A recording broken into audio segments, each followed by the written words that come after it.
Particularly po dito sa dalampasigan ng Ballesteros. So, matagal na po kayo dito? Anong maaga kayong nagpunta dito sa dalampasigan? Kararating lang, all the way from Santa Marcela.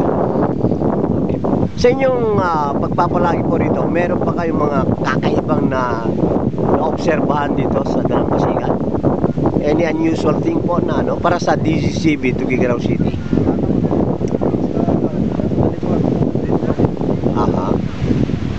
Ngayon, isang tanong po, meron ba kayo sa yung paglilibot-libot dito, meron ba kayo napansin na mga equipments o kaya mga kagamitan ng tinatawag nilang black sand mining po? Meron ba kayong nakita?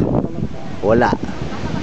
So nagpapatunay na walang black sand mining po dito sa bayan ng Ballesteros. Ganun po ba ang magiging konklusyon natin doon? Ewan lang po, kasi hindi na kami taga rito.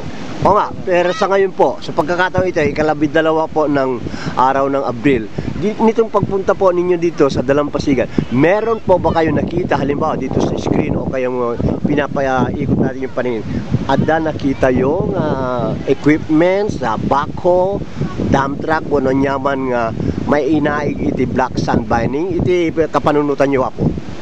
Awan pa nakita mo siya. Awang Apolos nakita. Nagpapasalamat po kami. Maraming salamat po. And enjoy your stay here. Salamat po.